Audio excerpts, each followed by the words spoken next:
Bon après-midi à tous. Je me présente, mon nom c'est Julien Bonny. Je suis le fondateur d'Alini. C'est une startup que j'ai partie de cela 2 ans maintenant dans le monde du Bitcoin. Et puis, je suis aussi impliqué dans plusieurs projets, mais en gros, qu'est-ce que je fais avec Alini? Je fais de l'intégration dans les entreprises. Puis, dernièrement, j'ai eu le hockey de l'AMF, donc j'ai mon permis, et puis on va installer une machine Bitcoin. Donc, il y a ces développements-là qui s'en viennent. Puis c'est cool de le voir parce que le monde qui ont parti des startups dans le monde du Bitcoin, on se sent un peu comme au début d'Internet, là, 94. Donc, à chaque jour, on a l'impression là, de faire de quoi de nouveau, mais c'est assez intéressant. Donc, je présente Patrick. Bonjour tout le monde. Moi c'est peut-être, je vais reculer un peu ma bouche. Moi, ça fait une dizaine d'années, Patrick Roy, ça fait une dizaine d'années que je travaille en sécurité informatique. Quand j'étais jeune, je compilais Linux sur des disquettes, parce que j'avais pas assez d'espace sur mon disque dur, en tout cas, vous voyez le genre. Donc, ça fait vraiment longtemps que je suis dans le domaine. Je m'intéresse au Bitcoin avec Julien depuis plus qu'1 an, 2 ans, à peu près, environ. Puis, c'est pas mal ça, là, mon topo. Oui, donc aujourd'hui, la conférence va être surtout axée sur les applications de développement. Donc, on ne vient pas ici vous parler du prix, vous dire prenez-vous des bitcoins ou quoi que ce soit. C'est vraiment vous montrer que ces technologies-là que bon nombre d'entre vous utilisent depuis un bon bout, ben, ça commence à faire des échos dans d'autres secteurs. Alors, la présentation, c'est environ 30 minutes. Puis, vraiment, les questions, posez-nous toutes les questions que vous pouvez à la fin. Donc, on aura un bon 20-30 minutes à la fin. Puis, on va vous répondre dans le meilleur de nos capacités. Donc, rapidement, concernant le Bitcoin, il y a 2 aspects qui reviennent tout le temps. Il y a le blockchain, qui est la chaîne de blocs. Donc, qu'est-ce que c'est en fond? C'est un registre public de toutes les transactions. Il faut le voir comme un grand livre comptable où il y a toutes les entrées et sorties de telle personne a envoyé de l'argent à une autre personne. C'est vraiment ça. Donc, puis ce qui est ingénieux par rapport à ce registre, c'est qu'il est décentralisé. Donc, son information est distribuée à travers Internet. Donc, et sur plusieurs serveurs à travers le monde. Et puis, le deuxième aspect, c'est le Bitcoin. Donc, c'est ce qui est sur ce registre, l'information en fait, des tokens. Puis, moi, je le vois comme un incitatif aussi du réseau. Donc, avant tout, il y a eu des règles qui ont été mises. Hein. En ce moment, il y a 14,8 millions en circulation. Il n'y en aura pas plus de 21 millions. Et puis, en ce moment, à chaque jour, c'est 3600 bitcoins qui sont émis. Dès l'été prochain, 2016, ça va baisser de moitié. Donc, c'est 1800. Comme ça, donc d'ici 100 ans, là, il n'y aura pas plus de 21 millions qui vont être émis. Donc, ça, c'est toutes des règles qui ont été mises dans le système. Puis, comme je dis, c'est un incitatif pour le réseau. Parce que là, vous avez un registre que les machines tiennent en place et ils s'échangent de l'information. Mais il fallait qu'il y ait de la valeur avec ça, parce que ces machines-là, ça coûte cher en temps, en électricité.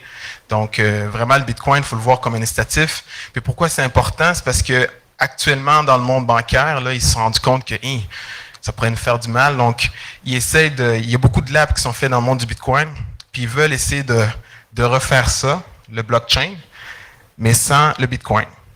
Puis là, ils vont se rendre compte que c'est un peu comme faire un gros database, mais sans le Bitcoin, la partie décentralisée, c'est un peu plus difficile. Alors, le coût du mining. Ça, c'est un aspect très important. Actuellement, par rapport au Bitcoin, une des critiques, c'est qu'on dit souvent que ça coûte très, très cher miner des Bitcoins en termes d'électricité. Je ne sais pas si vous vous souvenez. En fait, je ne vous ai pas posé la question ici. Y en a-t-il ici qui ont déjà utilisé des Bitcoins à main levée? OK, c'est bon. Y en a-t-il qui ont déjà miné des Bitcoins avec l'ordinateur? Bon, vous l'avez vu, hein, c'est rendu impossible avec votre simple ordi. Là. Donc là, c'est rendu des corporations qui sont là-dedans avec des pools de mining.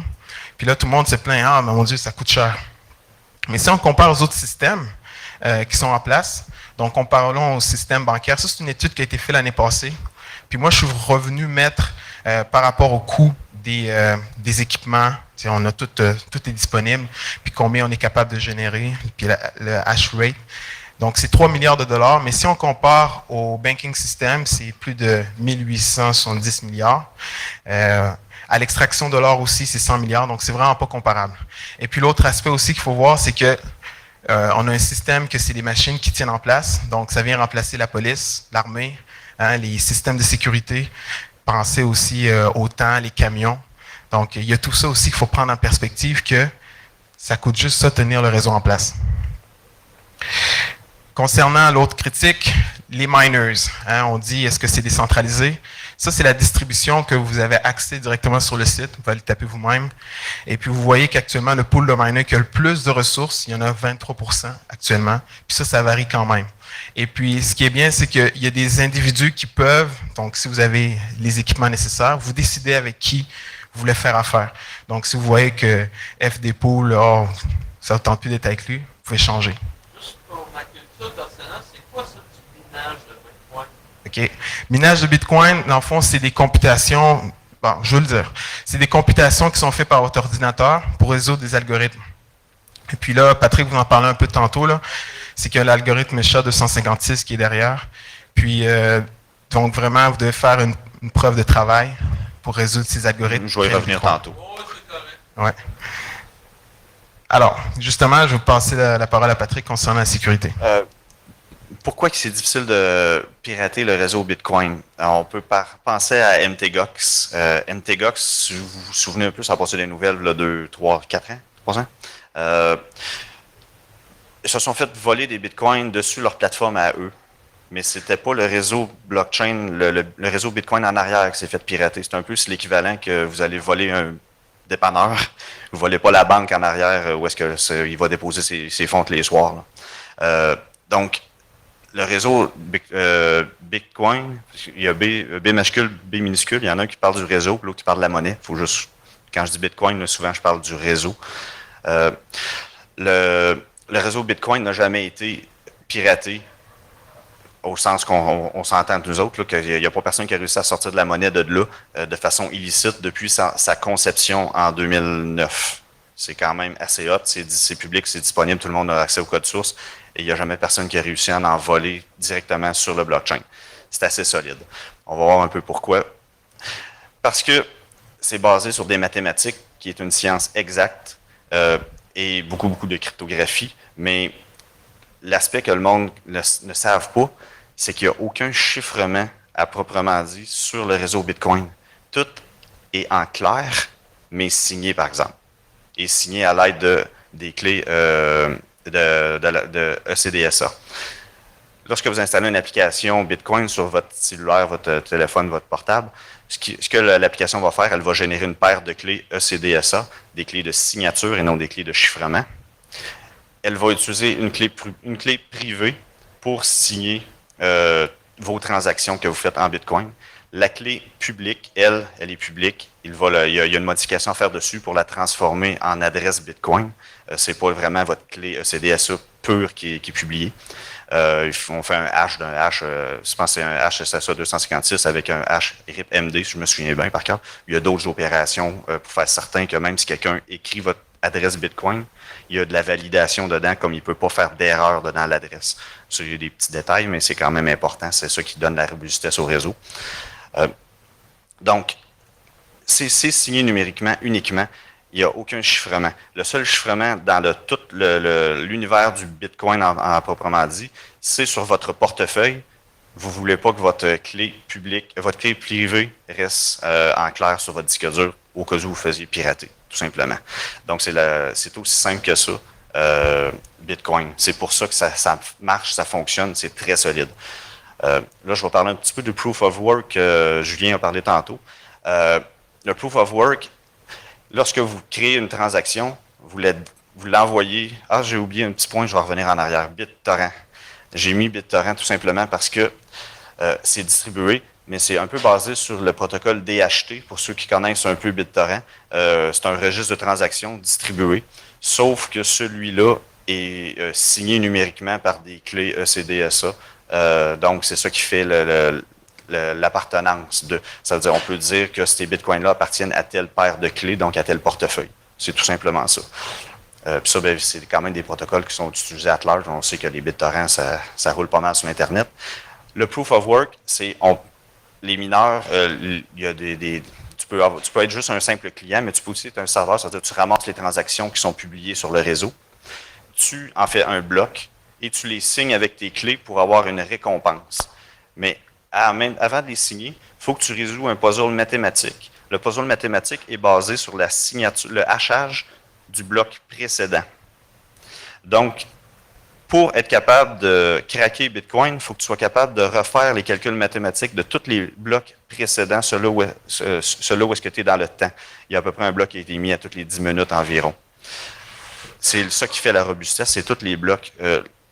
Un bloc, on ramasse un nombre X de transactions pour une période de temps.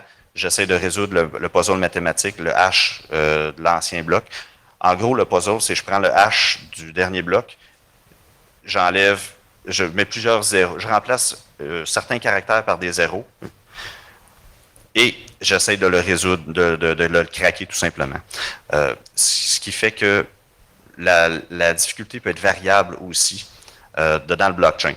C'est un concept un peu, je n'irai pas trop dans les détails parce qu'on va manquer de temps, là, mais la beauté de la chose, c'est plus qu'il y a de mineurs, plus que la difficulté augmente, moins qu'il y a de mineurs, moins que la difficulté est grande. Donc, ça peut s'ajuster dans les deux sens. Et une fois que le mineur a trouvé résout le puzzle, il signe le bloc, il le publie sur le réseau. Le réseau accepte le bloc en le signant à son tour et en le stockant. Et il reçoit une récompense de 25 bitcoins dans l'adresse de portefeuille qu'il aura ajoutée à la fin des transactions. C'est tout simplement comme ça que ça fonctionne. Le réseau récompense ceux-là qui respectent les règles, un peu comme je le disais tantôt. Pour craquer le réseau, faut être capable de refaire les calculs mathématiques de tous les autres blocs. Et plus que vous faites du calcul mathématique, plus que ça vous coûte cher en CPU, en temps, donc en électricité, donc en argent. Donc le réseau décourage le réseau encourage ceux qui respectent les règles parce qu'il coûte de l'argent à ceux qui ne les respectent pas. Parce qu'ultimement, vu que tu ne respecteras pas la cryptographie, tu vas juste gaspiller de l'argent, ça va te coûter cher. C'est tout simplement ça, le principe de proof of work. Puis donc, maintenant, là, pourquoi il est révolutionnaire? Ça, c'est vraiment la grosse partie. Donc, actuellement, il y a un impact sur plusieurs secteurs. Vous avez le secteur bancaire. Donc, vous pouvez avoir de l'argent dans votre téléphone cellulaire. Ça, c'est le premier point. Puis, de plus en plus de compagnies, maintenant, tantôt, je ne sais pas si vous avez vu une présentation, là, une personne montrait qu'il avait craqué Coinbase.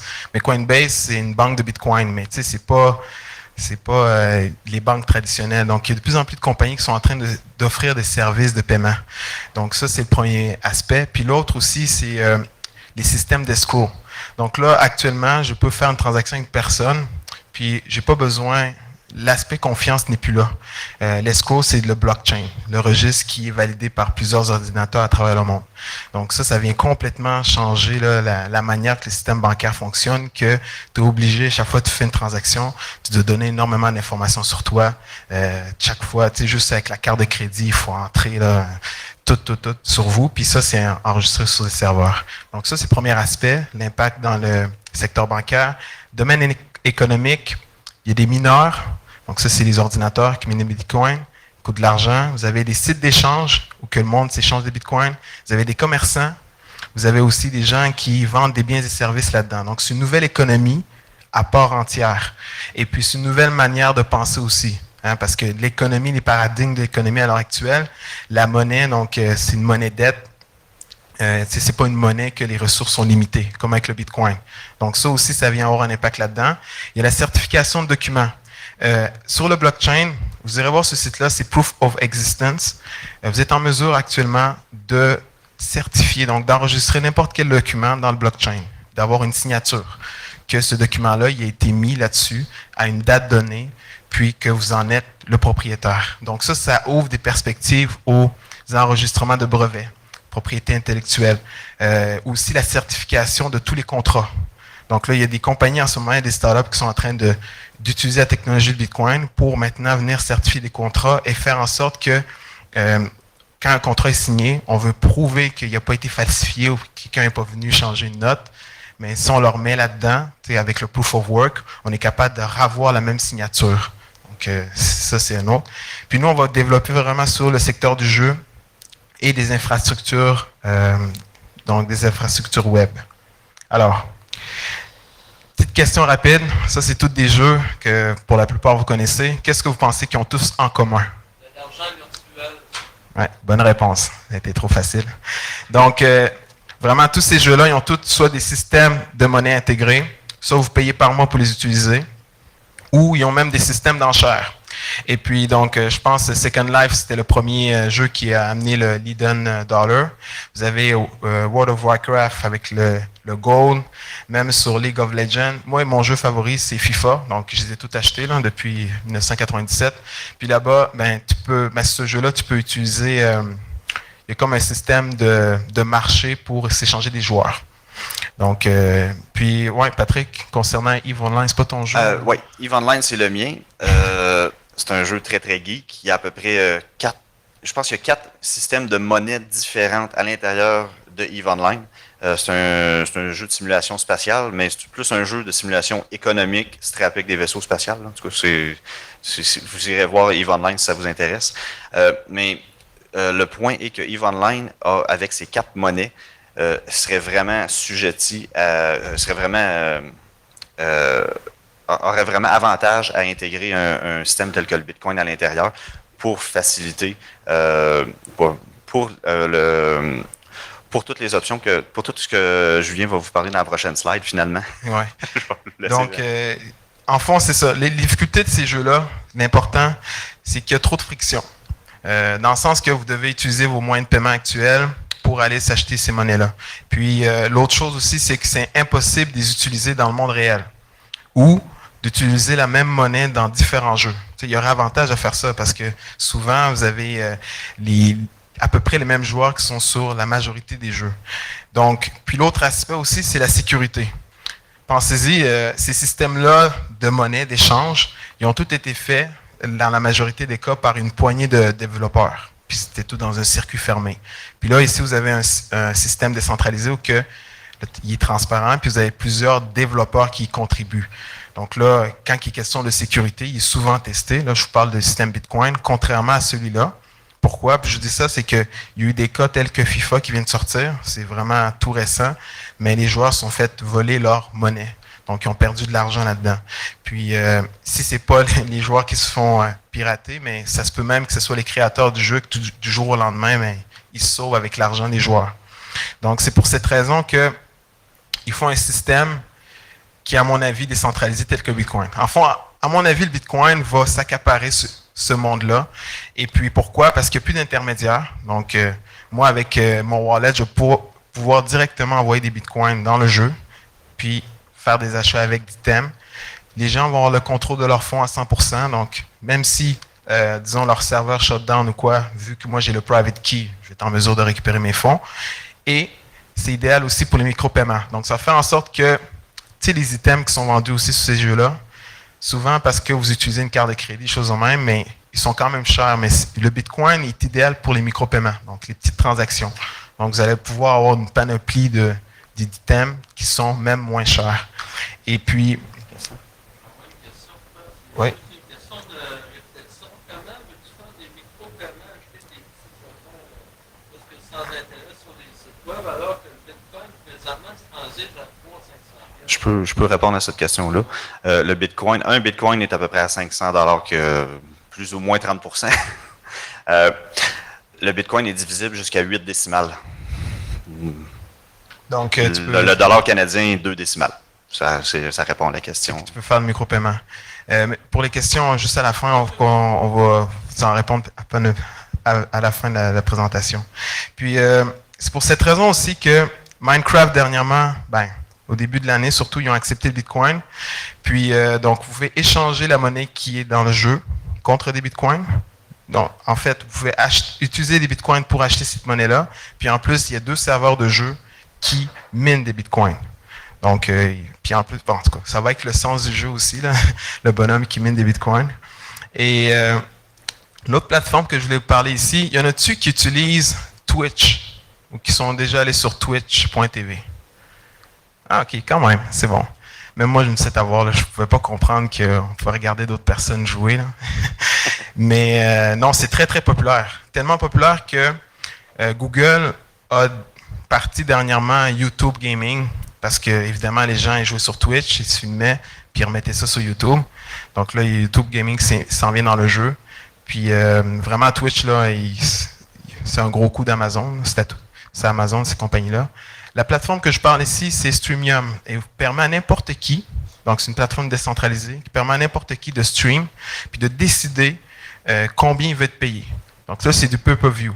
Donc vous arrivez, vous dites votre nom, bon, je fumais mon chat, par exemple, et vous dites, vous mettez votre adresse Bitcoin ou que les gens vont payer les Bitcoins, et vous dites, bon, j'aimerais être payé, disons, $5 de l'heure. Et puis vous partez. On l'a même testé, moi et Patrick. Ça va super bien. Ça va très très bien. N'importe qui peut faire son stream rapidement. Pourquoi Et ça être rémunéré, c'est surtout ça. Ouais. Exact. Puis pourquoi c'est important, c'est justement sur ces plateformes stream, pas stream, mais Twitch. Twitch prend 50% des fonds que les joueurs gagnent, direct, parce qu'évidemment, c'est la seule. Puis, quand les gens font des dons aussi, il y a une partie là, que Twitch vient prendre. Donc, pensez-y, un grand joueur va pouvoir avoir la majorité de ses fonds, ça va pouvoir avoir une plus grande part. Puis maintenant, vous parlez des infrastructures, l'autre deuxième partie, l'impact sur le cloud computing. Je pense qu'on va passer à la prochaine slide. Je vais vous parler de système de stockage décentralisé. Ça, tout de suite, je vais avoir des sourcils levés comme aïe aïe. Stage.io puis MadeSafe ont développé des plateformes basées sur le blockchain qui permettent je retourne en arrière, je ne m'embarque pas tout de suite là-dedans. Amazon. Vous voulez avoir une infrastructure chez Amazon, vous donnez votre visa. Vous avez des ressources, eux autres qui ont un gros data center grand comme la bâtisse site avec des serveurs de la cave au grenier. Et vous payez pour accéder à ces ressources-là. Vous donnez vos données, vous leur laissez vos données confidentielles dans certains cas. Et ça, c'est pas souhaitable dans beaucoup de cas. On le sait un peu là, avec tous les enjeux du cloud computing à l'étranger. Stage.io, MadeSafe viennent complètement décentraliser ce modèle d'affaires-là et le rendre accessible à n'importe qui. Vous avez un disque dur d'1 TB, vous le divisez en deux, vous donnez 500 gigs, vous installez l'application. 500 gigs sont disponibles sur le réseau peer-to-peer. En vous inscrivant dans l'application, vous donnez tout simplement une adresse de portefeuille et vous êtes rémunéré si quelqu'un vient storer de l'information sur votre disque dur, tout simplement. Cette information-là, elle est protégée par le chiffrement, par des chiffrements comme on connaît un peu SSL, mais en plus, lui, il y a un système de clés asymétriques que seul l'utilisateur à l'autre bout a et peut mettre sur ses serveurs web, par exemple, s'il veut faire un back-end ou une base de données dedans. Donc, c'est des systèmes assez sophistiqués, puis ça vient un peu, ça vient décentraliser le réseau d'Amazon et de Google et Microsoft, pour les nommer. Ces deux systèmes sont en développement, ne sont pas encore disponibles, mais... ça s'en vient. Ouais, ça s'en vient. La raison pourquoi on vous en parle aujourd'hui, un data center gros comme un centre de football, c'est pas tout le monde qui a ça, mais grâce à la loi de Moore, dans quelques années, on va avoir un data center sur notre montre ou notre cellulaire. Donc, ce modèle d'affaires-là va être viable et tout le monde va avoir du surplus de capacité sur lui ou dans le fond de sa cave ou dans son petit routeur Link 6. Donc, ça va devenir viable. Et comme je disais un peu tantôt, le système il va être sécuritaire et privé parce que ça va être hébergé chez vous, dans vos infrastructures. C'est un peu ça le gros enjeu dans ce modèle d'affaires-là. Donc, en étant auto-hébergeur, on peut garantir que ça va être privé et aussi gagner de l'argent grâce à de la crypto-monnaie qui peut être ajoutée par-dessus cette infrastructure-là, comme on a vu tantôt pour le streaming. Le gros système que je voulais vous parler aujourd'hui, c'était Namecoin. C'est Namecoin qui va permettre la démocratisation des systèmes DNS. La manière que ça fonctionne lorsqu'on fait une transaction DNS aujourd'hui, on s'en va à l'ICANN, on s'enregistre pour pouvoir avoir une compagnie qui va pouvoir vendre des noms de domaine, .com, la structure de TLD que tout le monde connaît dans le DNS. Une fois que ça s'est fait, après ça, là, tu peux aller dessus cette compagnie-là, acheter des noms de domaine. La manière que Namecoin fonctionne, c'est une base de données distribuée, tout simplement, et une transaction permet d'enregistrer un nom de domaine. Donc, tu génères une paire de clés, tu achètes des Namecoins, tu achètes un nom de domaine il est à toi, il est distribué, il n'y a aucun intermédiaire, c'est vraiment peer-to-peer 100%, aucun besoin d'intermédiaire. Donc, ce projet barré ICANN. ICANN devient complètement inutile dans un modèle où ça, c'est viable. C'est pas vraiment en production parce qu'il n'y a pas de browser qui l'ont intégré comme étant un TLD. Il y a aussi le problème que Storgio ont, ça veut dire que la loi de Moore va devoir faire son œuvre pour qu'on ait la place pour stocker toutes les entrées DNS localement sur chaque machine qui a accès d'Internet. C'est des deux gros enjeux. Mais une fois que ça va être mis en place dans les prochains mois, années, ça va être un système qui est viable et qui va pouvoir venir complètement bouleverser notre connaissance du DNS actuel. Puis les autres développements qui sont en place, vous avez des systèmes, au fond des sites décentralisés. Vous avez Lighthouse. Lighthouse, c'est un site comme Kickstarter qui vous permet de financer n'importe quel projet. Donc, vous êtes libre. Puis, contrairement à Kickstarter, donc Lighthouse, ils acceptent juste le Bitcoin. Parce que Kickstarter vont venir vous charger vu que c'est leur propre plateforme. Donc, vous allez mettre l'argent sur leur plateforme, puis ils vont venir prendre leur cote. L'autre site que les gens attendent avec impatience, c'est OpenBazaar. OpenBazaar, je pense qu'il est rendu en bêta 5 ou 6. Je suis de près, là, en fait, tout le monde le suit de près dans la communauté Bitcoin. Y en a-tu ici qui savent c'est quoi le site? Ah, quand même. Une ou deux personnes. Ça surveiller, c'est sûr que dès que ça sort, ça est dans les médias. Parce que les gens ont comme une crainte que tout ce qui est du darknet, toutes les ventes, les produits vont se retrouver là-dessus. Mais quand même, en ayant comme hypothèse 90% de la population fait du bien ou quoi que ce soit, qui est libre, c'est sûr qu'OpenBazaar va permettre à n'importe qui, justement, de pouvoir vendre n'importe quel produit. Tu vas être libre de le faire. Il n'y a pas de risque que ton site soit censuré, justement, parce que l'infrastructure est faite de manière décentralisée. Puis la monnaie qui est utilisée là-dessus, c'est le Bitcoin. Ça, c'est la courbe d'adoption. Donc, c'est une courbe d'adoption qu'on voit pour la majorité des technologies. Vous avez le premier secteur, c'est les premières personnes qui l'utilisent. Vous avez le deuxième secteur, c'est vraiment petit à petit encore. Donc, c'est les innovateurs en 1, 2, les premières personnes qui l'utilisent. Et 3 et 4, c'est l'adoption massive. Donc, actuellement, comme vous le voyez, là, Bitcoin, c'est pas encore convivial. Les applications, on manque de killer app, comme on dit. Il manque cette application-là qui fait que les gens vont vraiment aller se procurer des bitcoins pour l'utiliser. Mais quand même, comme on vient de montrer tantôt, des sites tels que OpenBazaar ou même des plateformes telles que Namecoin vont pouvoir amener ce genre de situation. Et puis, pourquoi je vous ai montré ça, c'est que aussi, pour les gens, le Bitcoin, comment on le voit actuellement, c'est comme une nouvelle science. C'est comme une nouvelle mentalité carrément qui est perturbatrice. Puis c'est un système qui est ouvert, donc n'importe qui ici peut y contribuer. Donc il n'y a pas de barrière. Puis c'est ça qui est vraiment important parce que si on compare, disons, pensez au système d'Apple.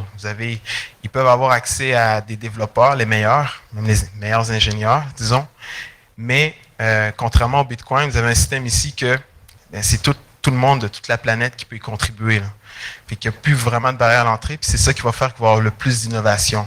Puis comme moi, depuis que je suis là-dedans, je le vois à chaque mois, je pense qu'il y a un nouveau site, il y a une nouvelle plateforme qui vient d'être créée. Là. Puis justement, pour terminer, les hackers, vous êtes en demande. Donc, il faut s'assurer que ce système reste sécuritaire, voir des failles. Puis c'est ça, le réseau Bitcoin est constamment challengé.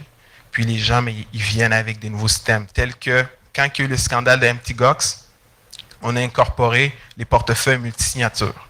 Donc, il faut plusieurs clés pour pouvoir transférer, pour pouvoir faire en sorte qu'une transaction a lieu. Donc, c'est des choses de même de plus en plus que les gens qui testent le système, donc vous, ultimement, vont pouvoir venir contribuer à cela. Une petite question avant. La capitalisation totale du Bitcoin actuellement, c'est environ 5 milliards US. OK, on a un réseau ouvert, libre, fait volontairement, qui vaut 5 milliards depuis 2009 et qui n'a jamais été piraté. Je dis ça juste comme ça, là. S'il y a des égos dans la salle, prouvez-moi le contraire. Donc, merci. Avez-vous des questions? Merci.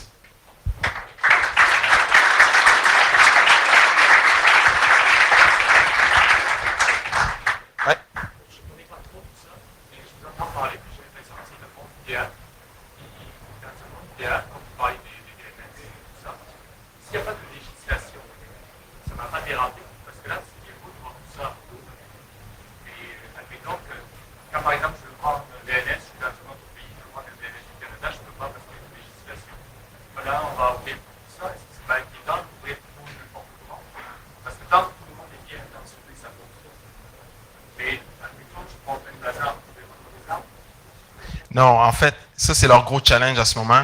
Puis, il faudrait que vous ayez voir un peu dans leur blog, puis ils en parlent vraiment là-dessus. C'est qu'ils mettent des systèmes d'escrow, ça va être basé sur la réputation aussi. Donc, c'est sûr et certain que c'est les gens entre eux qui vont se rater, comme on peut dire. Mais concernant là, les règles, ça, c'est le gros aspect. Le Bitcoin, on l'a dit tantôt, c'est un système qui récompense ceux qui respectent les règles. On n'a pas parlé du principe de consensus, c'est que chaque fois, il y a des règles qui sont mises en place, qui sont votées, on va dire, par la majorité des seeds, des mineurs. Donc, ultimement, pourquoi le Bitcoin, il marche, c'est justement que on n'a plus besoin de cette réglementation-là parce qu'il est incorporé directement dans le système. Puis à chaque fois qu'on veut refaire des mises à jour, mais il y a un protocole qui est fait pour venir que tout le monde l'incorpore, donc décide. Parce que, en tout cas, c'est semi-démocratique, ça, Patrick pourra venir vous en parler. Mais c'est ça qui fait en sorte que ça vient enlever cet aspect-là de réglementation parce que là, on fait confiance au système avec toutes les mises à jour qu'on met là. Je vais peut-être rajouter un peu, est-ce qu'on veut plus de liberté ou moins de liberté? Ça revient exactement au même dilemme. Est-ce qu'on réglemente plus les armes à feu, moins? C'est un outil, on peut l'utiliser pour le bien ou pour le mal. Donc, c'est pour toutes les plateformes qui sont libres, décentralisées. Ça va toujours être le même dilemme. Oui. Mettons, demain matin, je veux être un mineur de Bitcoin. Qu'est-ce qu'il faudrait que je fasse? Bitcoin.org, tu downloads un petit logiciel. Mais si tu veux être un Bitcoin efficace, là, c'est plus compliqué.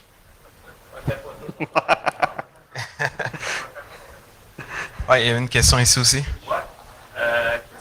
Disons, un marchand qui commence à regarder ça, qui se dit, OK, je commence à accepter Bitcoin. Ouais. Mais là, il se fait dire par Mastercard, by the way, si tu offres les Bitcoins, ou si tu fais affaire avec Bitcoin, nous, tu ne peux pas faire affaire avec nous autres, qu'est-ce qui va vous permettre de briser ça là, pour les marchands un peu plus communs? C'est sûr qu'il y a eu des blackmails, qu'on peut dire. Les gens sont fait shutdown ou même, j'ai vu des commerçants qui avaient PayPal, puis acceptaient Bitcoin, puis tout d'un coup, PayPal est venu dire « Oh non, vos transactions, on n'est pas sûr, c'est quoi? » Mais il y a de l'espoir parce que si vous regardez dernièrement, Visa et Mastercard, ils sont en train d'investir massivement dans tous les développements du blockchain. Donc, la mentalité est en train de changer par rapport à ça. Et puis, mais est-ce que vous avez un cas spécifique que c'est arrivé, qu'il y a eu un... Mais Parce que eux, ils essaient de se défendre.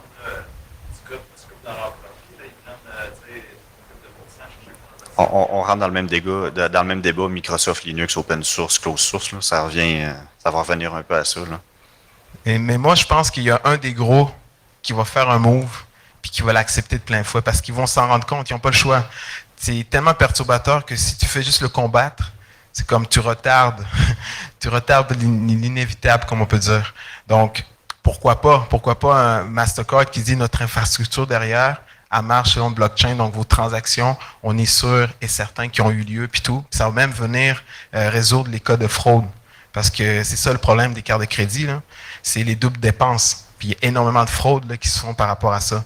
Donc, c'est juste à leur avantage d'utiliser ces technologies-là, mais eux, vu que c'est open source, puis tu sais, transaction instantanée, il n'y a pas de frais, ils voient l'argent qu'ils pourraient potentiellement perdre, puis ils disent non, ça ne marcherait pas de même.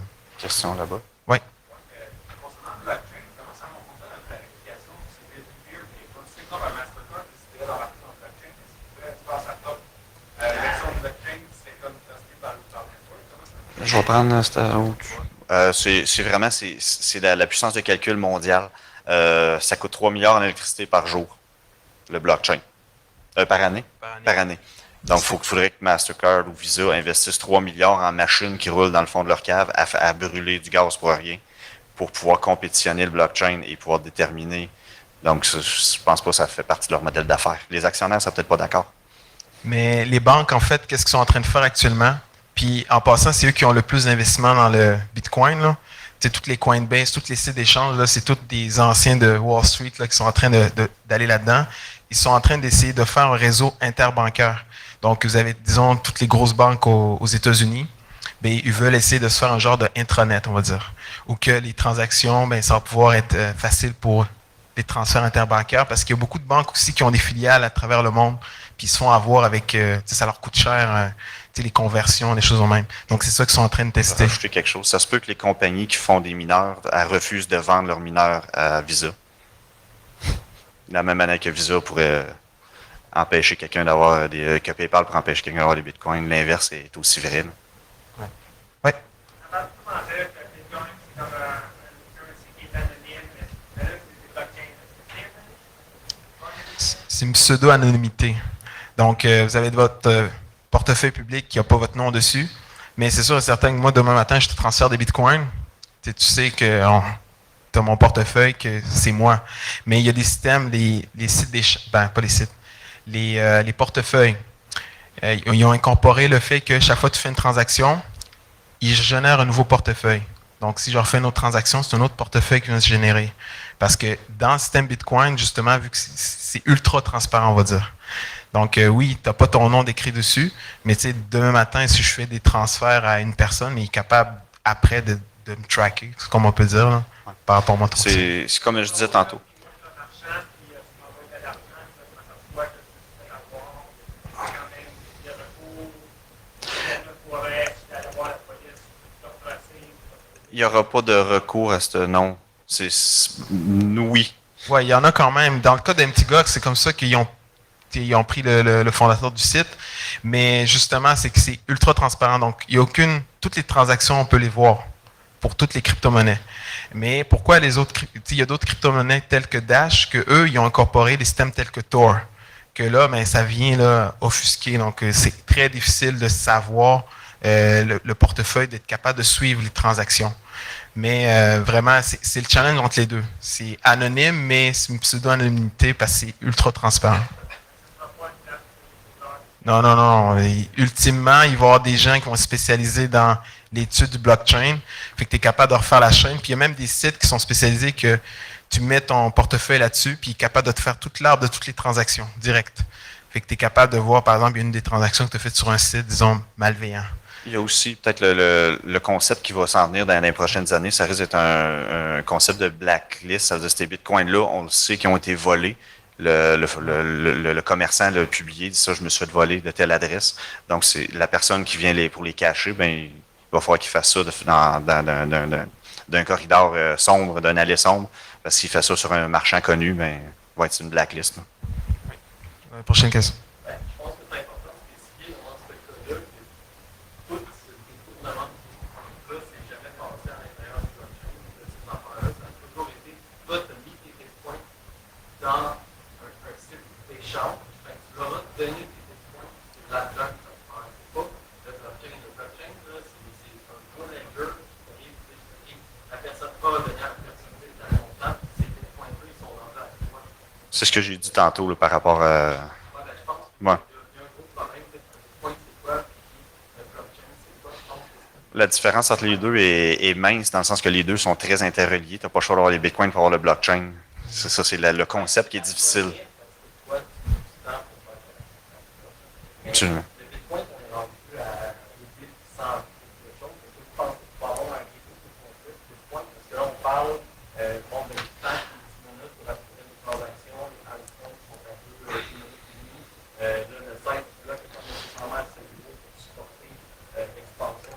Je vais prendre le lead. Là, ce que tu me parles, c'est de la gouvernance de la crypto-monnaie. Présentement, ça fonctionne par des bits. Dans le cas du Bitcoin, il y a un autre modèle alternatif à côté que moi j'adore, que je pense que ça pourrait à la limite remplacer notre gouvernement, et ça devrait. C'est le Dash. Eux, ce qu'ils ont fait, c'est pour être mineur, il faut que tu achètes 1000 Dash qui vaut quelques sous. On s'entend, c'est pas rien, mais il faut que tu achètes un peu pour empêcher qu'il y ait du monde qui ait des spammers. Et une fois que tu as acheté 1000 Dash, tu peux miner du Dash et ça te donne aussi un droit de vote sur un réseau décentralisé de gouvernance. Ça veut dire que tout le monde qui fait partie de ce réseau-là peut émettre une recommandation. Je voudrais qu'on double la grosseur du blockchain, etc., etc. Et ça va passer à un vote. Donc là, c'est vraiment une démocratie pure. La deuxième option que la deuxième fonctionnalité que Dash ont implémentée et qui est vraiment cool, c'est que Dash, à chaque bloc de transaction, il y a une petite taxe qui s'en va dans un fonds dédié à payer du monde pour implémenter ce que la gouvernance va décider. C'est le gouvernement. Tout simplement. C'est vraiment un gouvernement décentralisé, numérique, et anonyme, parce que Dash, en passant, est anonyme aussi. Mais il y a un autre aspect aussi. C'est pour ça qu'il y a d'autres crypto-monnaies. Et il y a du monde qui ont vu, le Bitcoin, ça prend juste 10 minutes de confirmer les transactions. Mais tu sais, les mondes qui ont mis de l'argent là-dedans, ils sont confortables avec ça. Peut-être que le Bitcoin, ça va être utilisé pour les grosses transactions. Tu veux plus de preuves. Donc, toi, en 10 minutes, là, contrairement à une autre monnaie, disons que tu envoies $1 million. Tu ne veux pas que ça soit confirmé seulement en 30 secondes. Tu veux que ça prenne le temps. Donc, il va y avoir des niches. Les grosses transactions, peut-être que ça va être avec le Bitcoin. Les petites microtransactions avec une autre crypto-monnaie. Mais c'est ça qui est en train de se passer, à mon avis. Il y avait une question là-bas, après je viens vers.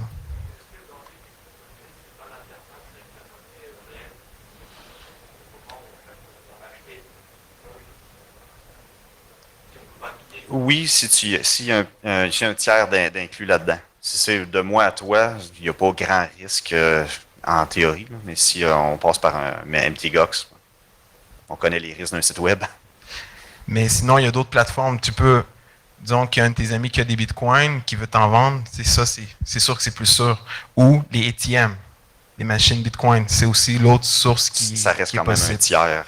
Ouais. Le risque est là, mais peut-être moindre. Moins d'un site que tu vas envoyer ton argent, puis ça prend du temps, des choses comme ça. Il y a une autre question là-bas?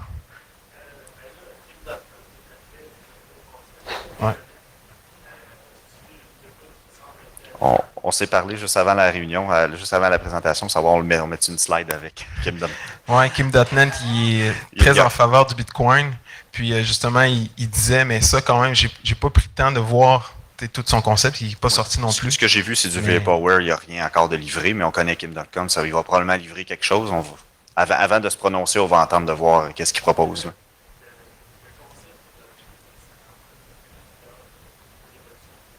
Définitivement. Définitivement, il y a des corps de métier qui vont disparaître dans 30 ans à cause du blockchain. Tout ce qui est les tiers, tu peux peut-être en parler un peu plus, les contrats intelligents. Oui, les contrats intelligents, les transactions qui, tu sais, comme en ce moment, vous avez pensé à un notaire. Tu veux faire une transaction, envoyer ta maison, pas envoyer ta maison, prendre ta maison. Donc là, c'est de la paperasse qui doit être faite par le notaire, puis lui, il coûte cher. Mais ultimement, c'est des transactions de main qui vont pouvoir être faites de manière peer-to-peer. Puis s'il y a un litige ou quoi que ce soit, ça va être enregistré sur blockchain. Dans le fond, c'est blockchain qui va venir prendre la place du notaire parce que c'est elle qui a tout le filing. Tu sais, quand je parlais tantôt des certifications de documents, tu vas pouvoir le mettre sur ce registre-là, puis avec le temps fou, puis dire, mais regarde, ça a été fait à telle date. Je vais y aller un petit peu plus technique, on est quand même au Hackfest. Le protocole Bitcoin en tant que tel, c'est un langage de programmation. Donc, on peut carrément mettre des variables et des conditions à l'intérieur d'une transaction. Dire si telle adresse ne reçoit pas tant de fonds dans tant de temps, la transaction est invalide, etc. On peut mettre ça dans le blockchain actuellement. Puis il y a des compagnies qui sont après se bâtir alentour de ce concept-là. Puis là, on peut mettre des conditions de est-ce qu'il y a de l'argent, mais on peut mettre aussi des conditions autres. Est-ce que le document a été signé, a-t-il été uploadé? Le hash est-tu égal à... C'est vraiment un langage de programmation pure. Il y avait une question... Ah, c'était où?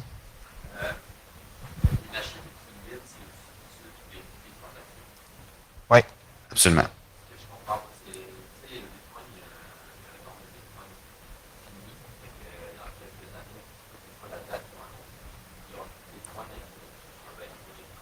Les mineurs, à cause que présentement, le coût, à chaque transaction, tu as... des frais de transaction. C'est ça, merci. Tu as des frais de transaction qui s'ajoutent. Présentement, sont très minimes parce que les mineurs font 25 bitcoins à chaque fois qu'ils signent un bloc et ils résolvent le puzzle. Lorsqu'il n'y aura plus de bloc à émettre, ce puzzle-là ne payera plus. Ce qu'il va payer, ça va être les frais de transaction. Puis aussi, les frais de transaction en ce moment, c'est quoi? C'est 4 sous, même pas, par transaction? Non, c'est 0,4 sous de chaque transaction. Mais il faut ça. 50 pour Visa, à peu près. Ouais. Mais il faut savoir qu'ultimement, quand le prix du Bitcoin va augmenter, mais tu sais, c'est ça qui vaut cher aussi. Là, donc, il va falloir qu'on baisse tout le temps les transactions jusqu'à 8 sous après la virgule. Mais quand le concepteur le fait, il a pensé. Il s'est dit, à un moment donné, on n'aura plus de Bitcoin à miner. Donc, il faut un système qui, en même temps, pourrait compenser les mineurs, les frais de transaction. Donc, tu veux que ta transaction soit confirmée rapidement, tu peux mettre un fee plus élevé ou tu mets le fee normal qui est accepté par tout le monde. Puis donc, c'est ce système-là qui va rester. Et vu que c'est quand ça libre, va être tu fait. peux mettre 0 comme frais de transaction, mais le mineur a le choix de mettre dans sa liste d'attente indéfiniment. Exact. Une question?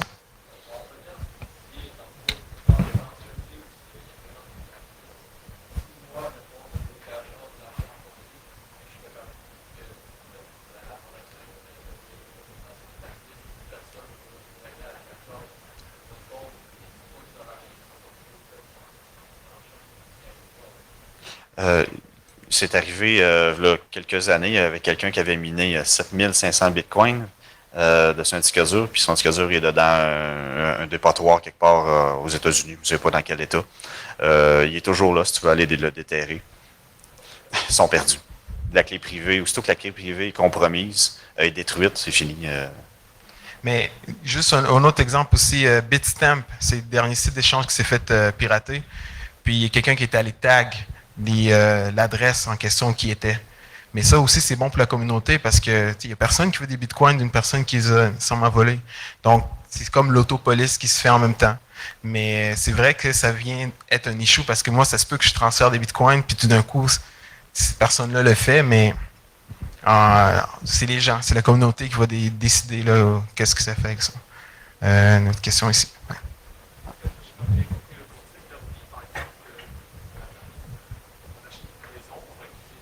Ouais. Ouais. Dans la transaction, parce que ton dette, sa fonction, c'est pas juste de signer pour l'achat. Absolument. Absolument. C'est un modèle d'affaires qui va être à développer, mais oui, ça ne sera peut-être même pas basé sur le Bitcoin, ça va être une nouvelle crypto-monnaie, un nouveau blockchain dédié à cette business-là. Est-ce qu'il va être libre, open source, privé? Ça, c'est encore à développer. Là. Tous les modèles d'affaires sont ouverts, c'est très, très nouveau, c'est embryonnaire. Je donne un autre exemple, c'est les registres publics, les registres fonciers. Actuellement, il y a une compagnie, Fanctom, qui est en train de développer de quoi pour que... parce qu'il y a beaucoup de fraude dans les marchés en développement. Par exemple, en Amérique du Sud, au Honduras, c'est là qu'il y a le cas, là, qu'il y a des gens qui ont le même lot, il y a plusieurs propriétaires du même lot, parce qu'il y a eu des fraudes. Mais avec un système de même, le blockchain, donc ils sont en train de faire ça que chaque fois que tu vas acheter un lot, on va le mettre publiquement sur un registre qui est vérifiable par tout le monde. Donc, c'était un peu ça mon principe. J'essaie de dire avec. Je dis pas que les notaires n'auront plus de job. Peut-être que je suis allé un peu fort. Non, il va quand même être utile. Hein. Exact. C'est qu'au moins, leur travail, leurs documents, par exemple, prouver que la transaction a vraiment eu lieu à une telle date, on va pouvoir le certifier sur le blockchain. Puis tout le monde va pouvoir revérifier que cette transaction a vraiment eu lieu. Un autre modèle d'affaires qu'on peut peut-être parler, les diplômes des écoles, etc. Les diplômes des écoles vont pouvoir être mis sur un blockchain. L'école ferme, mais ton diplôme est toujours disponible, etc. Une question?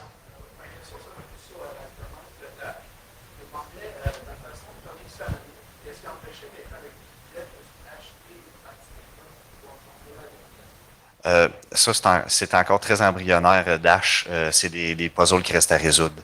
C'est le défi, ceux-là du monde qui sont malveillants, justement. Là. Mais le fait de mettre un frais d'entrée, c'est juste pour empêcher les spammers et les bots, en gros. Je pense qu'ils sont après mettre aussi un système de réputation, un peu comme on parlait tantôt là, dans Open Bazaar, justement, pour que ceux-là qui mettent juste mettent du bruit sur la ligne soient exclus. Oui. Quand ton Bitcoin a été compromis, est-ce qu'à un moment donné, on peut régénérer des Bitcoins? Par hasard, dans 100 milliards d'années. Finalement, quand c'est perdu, c'est perdu. C'est fini. Oui.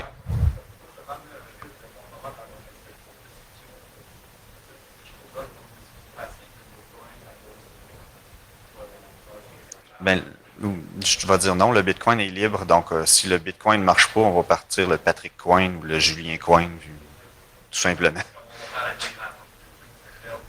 Oui, ça se peut qu'il y ait de l'argent qui se perde.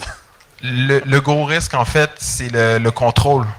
Il y a la notion du contrôle. En fait, ça se peut qu'il y ait du monde qui se rende compte que l'argent qui est à la banque, quand tout va bien, il n'y a pas de problème, mais demain matin, il y a une guerre, il y a de quoi, là. Hey, je suis pas sûr de récupérer cet argent-là, tu sais, la propriété des avoirs. Donc, il y a des gens qui vont se réveiller et vont dire, mais je veux avoir ce contrôle.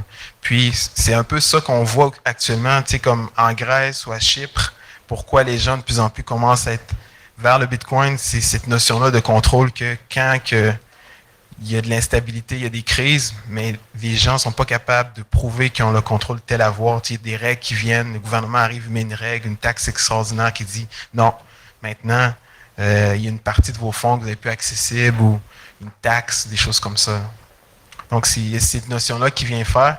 Mais par rapport à l'économie, je l'ai dit, l'impact tantôt sur l'économie, c'est une nouvelle manière de penser complètement. Mais ça rejoint aussi quand il y avait l'or et l'argent qui étaient en circulation. Mais les économistes vont dire, mais ça tue l'économie parce que les gens dépensent moins. Notre économie à l'heure actuelle est basée surtout sur le crédit. Hein, les gens payent avec de l'argent qu'ils n'ont pas. Donc, c'est ça que ça va amener aussi complètement une nouvelle ligne de pensée.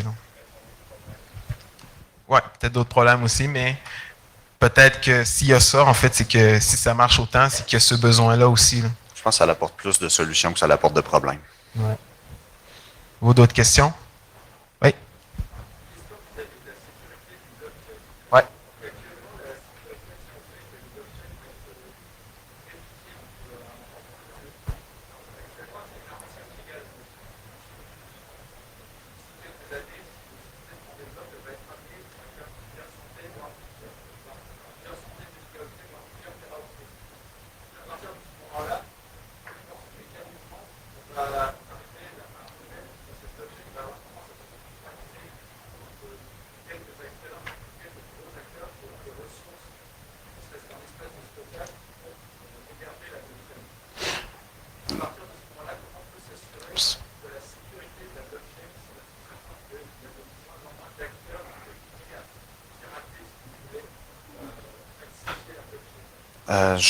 Il y a de la concentration que Julien va parler, mais je veux juste dire la loi de Moore risque de s'appliquer, puis la grosseur du blockchain ne sera plus importante rendu là, on espère. Le débat, c'est concernant les mineurs, justement. Je pense que vous avez entendu le 51% attaque. C'est donc un des mineurs qui a plus de ressources. Mais c'est vraiment là le débat. Puis, ce qui est bien aussi, c'est qu'il y a beaucoup d'individus, les pots de mineurs, il y a des gens qui ont les ressources, donc tu peux décider d'aller vers n'importe quel pot de mineur. Mais actuellement, c'est le gros débat. Garder le Bitcoin décentralisé. Puis, si on regarde la distribution à l'heure actuelle, même si oui, ça coûte plus cher miner, les gens font quand même en sorte que ça soit le cas. Puis, il faut aussi savoir que les mineurs, leur but, c'est de valider les transactions. Donc, tu sais, il faut qu'après, ils viennent falsifier la transaction, ce qui est, à mon avis, peut-être assez difficile à faire. Ils trouvent des zero day, etc. Donc, ça se peut qu'il y ait, disons, une concentration de 10 grosses compagnies qui minent des bitcoins, mais ça n'empêchera pas les gens de pouvoir se transférer entre eux. Là. Oh, d'autres questions?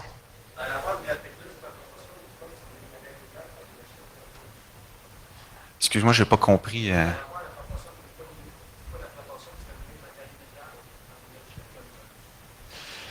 J'avais déjà vu une statistique là-dessus, c'était minime. C'était minime là, par rapport au restant. Je pense que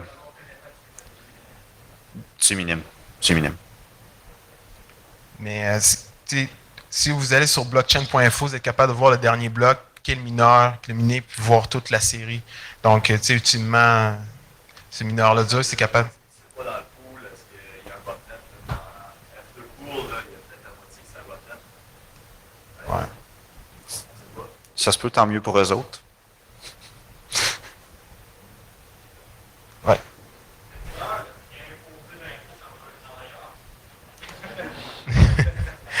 Moi, je voyais Au Canada, probablement. Moi, je voyais les mineurs comme les employés, puis les gens qui utilisent le Bitcoin comme genre des actionnaires, puis parce que tes Bitcoins peuvent prendre de la valeur, puis tout le Bitcoin, le réseau, comme la compagnie. Fait que oui, en Chine, si tu as une compagnie de miners, c'est sûr et certain que tu dois payer de l'impôt. Même ici,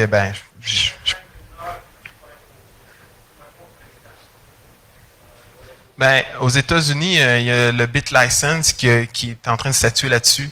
Puis vraiment, là, si tu es là-dedans, il faut que tu t'enregistres. Puis il faut qu'ils voient justement les activités que tu fais, mais ouais, tu es imposé. C'est une business, là, tu fais de l'argent, c'est sûr et certain que tu vas payer.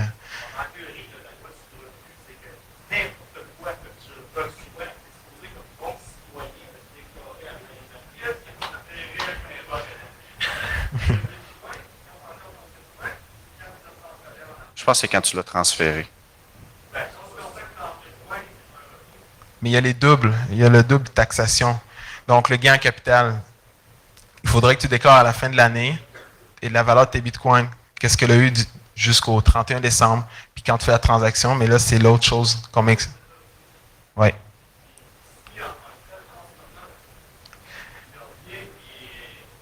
Je pense pas qu'il y a de loi spécifique au Bitcoin, mais il y a eu des...